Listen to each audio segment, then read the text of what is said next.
And Herbster, we are about ready.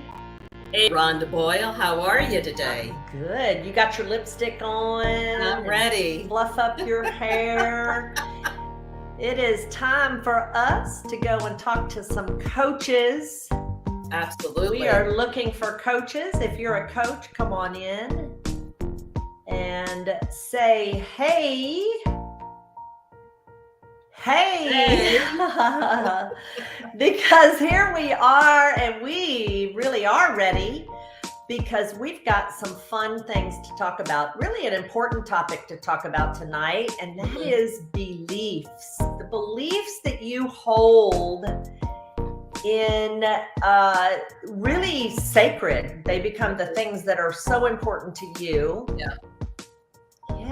And it's also the boundaries. It's what you and each of us and the coaches who are listening and watching are going to say, or things that are important to me that I'm not willing to not do or not adhere to, or things. It's going to guide their practice. Yeah. And we don't really think about that when we're starting, we're like, oh my gosh, are you breathing? We want to coach you. We're so enthused as coaches about coaching. And you know what coaches do best?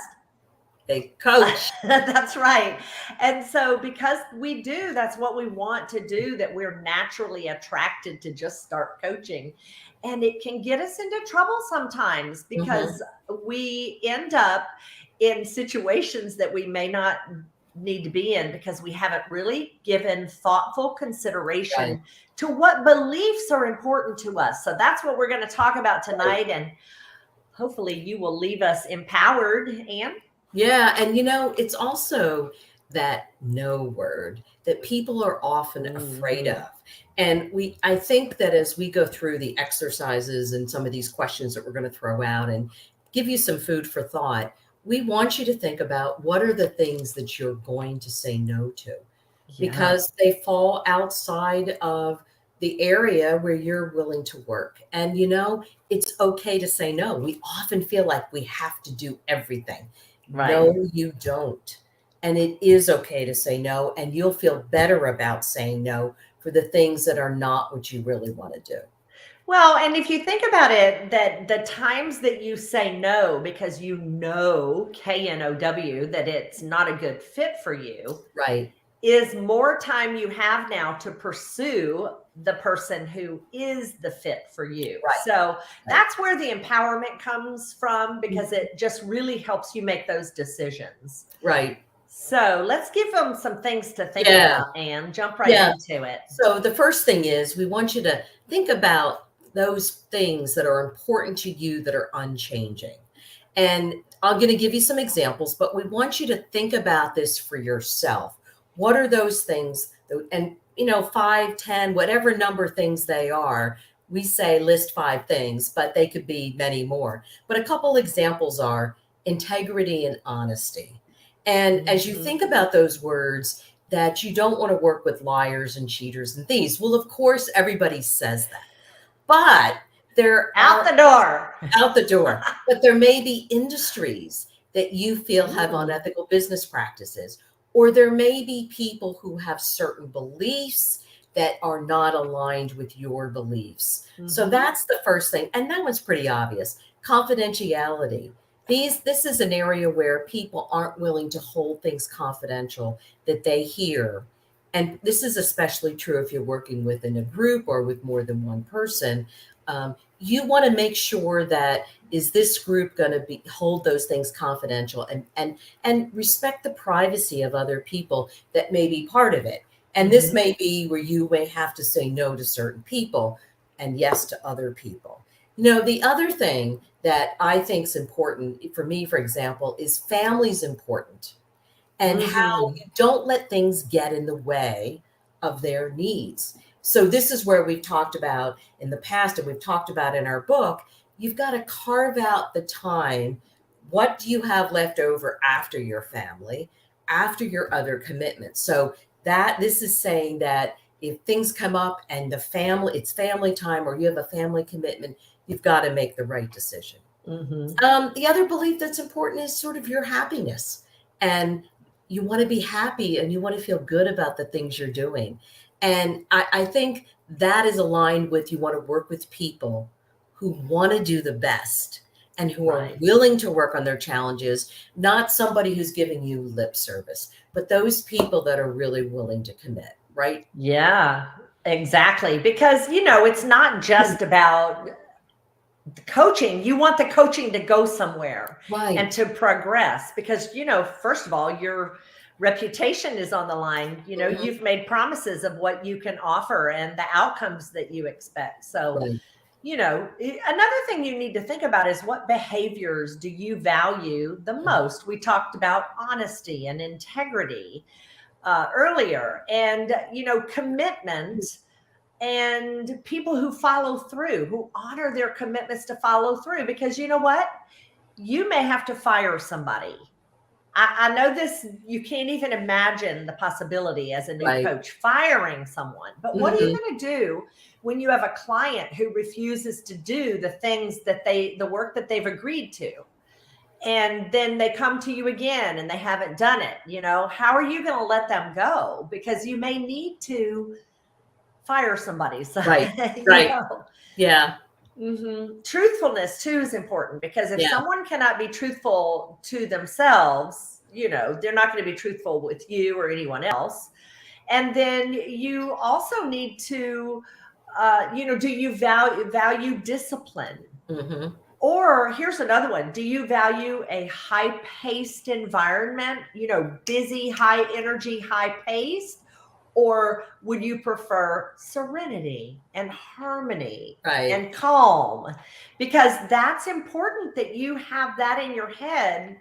Because when you're presented, for example, I know exactly the number of people that I can speak in front of. If I speak over 30 people, I completely lose connection with my audience. Mm. That's important to know. So Yeah. that when somebody comes to me and says, you're going to have 50, then I get to make a decision. Okay, 30 is my best bet. What can I do to accommodate 50? Do I need help? Do I need Mhm. an assistant? What other coach can I pull in? So these, when you understand what these things are, then you're able to make those decisions. You're not just taking any job because it's there. Yeah. Good point. Those are some really good points. So another area to think about is what are the guiding principles that you live by in your day-to-day life? Because those guiding principles are going to follow you in your coaching practice. Mhm. So for example, if faith is such an important part of your life, that may be an area of focus that you want to look at. If inclusion and diversity is so important to you, you want to work with people who have the same beliefs. And you also, perhaps that's an area of focus that you want to consider because that's really important to you. Kindness, fair treatment. These are things that are not just going to guide how you live your life, but they'll also be guiding your practice and how you work within your practice. Mhm. Advocacy.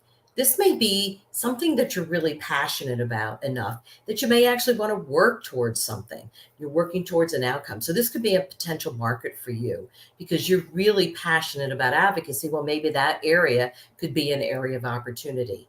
And then Mhm. finally, we're coming back to this again, but this whole idea of making time for yourself and others and not just for your clients. I think that's so important. Mhm. So, coupled with that and your principles are your personal boundaries and what's not okay with you. And we can go back to some of those things where somebody who is not inclusive and is not diverse and doesn't believe in diversity, you may say, I don't want to work with that kind of person. And, we go back to what we said earlier, the lying, the cheating, the stealing, but also people who who mistreat others poorly. So it's not that may Or be even a company, maybe, that that they have absolutely international practices that are not good for right. the people where they're practicing those international Yes. practices. Yes. Yeah. And or an organization that's encroaching on your personal time and making Ooh. demands that are unrealistic and individuals making demands that are unrealistic and who aren't um, canceling at the last minute and those types of things are really frustrating. So, especially if somebody's biased in one direction or another, that's opposite of where you are, or is just biased and you don't believe in that. So these are things that are boundaries that Right. you say it's not okay for me. Yeah, because when you have those discovery calls, and we talk about that, Mhm.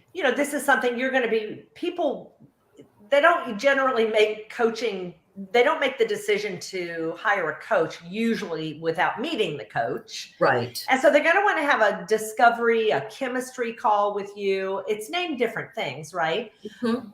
But you have to be able to tell from your interview, it's not just whether or not they're going to hire you. It's whether or not you want to work with them. Right. Yeah. I mean, I remember the first person that I kind of interviewed, and I was like, whoa, I cannot work with this person. I could just tell immediately there was the Yeah. chemistry, the energy, whatever it was. I didn't have to worry. He didn't call me back either. Yeah. But I felt that boundary so that if he had, sorry about that, so that if, let me make sure I'm back here. Yeah. Sorry about that. If he had wanted to hire me, I would have probably had to find someone else. Yes. And I think that's I was going to ask you, what would you have done? Because I think that when we find somebody like that, it's the okay to say no. And it's better to say, but let me see if I can get somebody who can satisfy your needs, who can work with you on your challenges. Sure. Yeah. Well, here's another thing too, Anne, is that you want your coaching practice to have a positive impact on all of those things that are so important to you.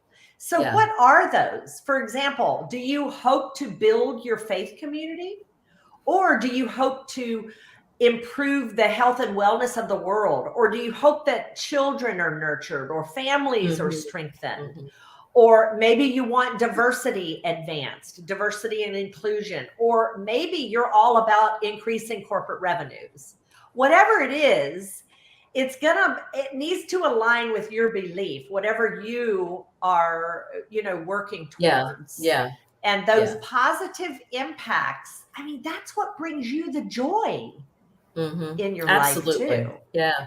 Because you want to feel good about what you're doing. You want to feel that you help them and that they're receptive to help, and that your client feels at the end of their time with you, they feel that they've gotten someplace that they're really happy with, and you feel good at the same time. Yeah, it does have to be a win-win.